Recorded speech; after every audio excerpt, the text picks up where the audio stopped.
आणि आता महाभारत या विशेष कार्यक्रमाला सुरुवात करूया। संजय राऊतांनी एकनाथ शिंदेंच्या मुख्यमंत्री पदाबाबत मोठा गौप्यस्फोट केलाय। 2019 मध्ये एकनाथ शिंदे मुख्यमंत्री झाले असते, मात्र राष्ट्रवादी काँग्रेस आणि भाजपच्या नेत्यांनी विरोध केल्याचा दावा संजय राऊतांनी केलाय आणि त्यावरून आता राज्यातील राजकारण पुन्हा 5 वर्ष मागे गेलेले आहे। एकनाथ शिंदे यांना मुख्यमंत्री करायला आम्ही तयार होतो, मात्र शिवसेनेतील प्रमुख नेत्यांमध्ये आपसात चर्चा झाली नव्हती असा दावा शरद पवार यांनी केला। शरद पवार यांनी एका वृत्तपत्राला दिलेल्या मुलाखतीत हा दावा केला होता। मग काय, त्यानंतर लगेचच संजय राऊत मैदानात उतरलेत। महाविकास आघाडीच्या मुख्यमंत्री पदासाठी एकनाथ शिंदे यांच्या नावाचाच विचार चालू होता, मात्र राष्ट्रवादी काँग्रेसच्या नेत्यांना राजकारणात त्यांच्यापेक्षा ज्युनियर असलेल्या नेत्याच्या हाताखाली काम करायचं नव्हतं अशी नवी माहिती पहिल्यांदा संजय राऊत यांनी समोर आणली। एकनाथ शिंदे मुख्यमंत्रीपदी नकोत, आम्ही त्यांच्या हाताखाली काम करणार नाही हे सांगणारे सगळ्यात आधी सुनील तटकरे, अजित पवार आणि दिलीप वळसे पाटील।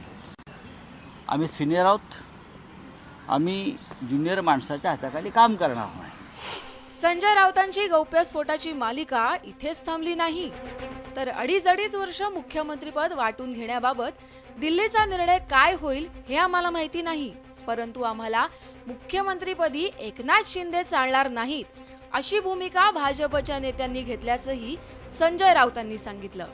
विधिमंडळ पक्षाच्या नेतेपदी एकनाथ शिंदे यांचीच निवड झाली होती आणि शिवसेनेकडून शिंदे यांचंच नाव पुढे गेलं असतं, पण भारतीय जनता पक्षाच्या वरिष्ठ नेत्यांनी, हे वरिष्ठ नेते आता मंत्रिमंडळात आहेत सगळेच, त्यांनी आम्हाला निरोप पाठवला होता की दिल्लीचा निर्णय काय येईल तो माहीत नाही मुख्यमंत्रीपदाबाबत, पण आम्हाला एकनाथ शिंदे मुख्यमंत्री चालणार नाहीत। लोकसभा निवडणुकीसाठी 5व्या टप्प्यातील मतदान एका दिवसावर आलेलं असतानाच शरद पवार आणि संजय राऊत यांनी डबल धमाका केलाय।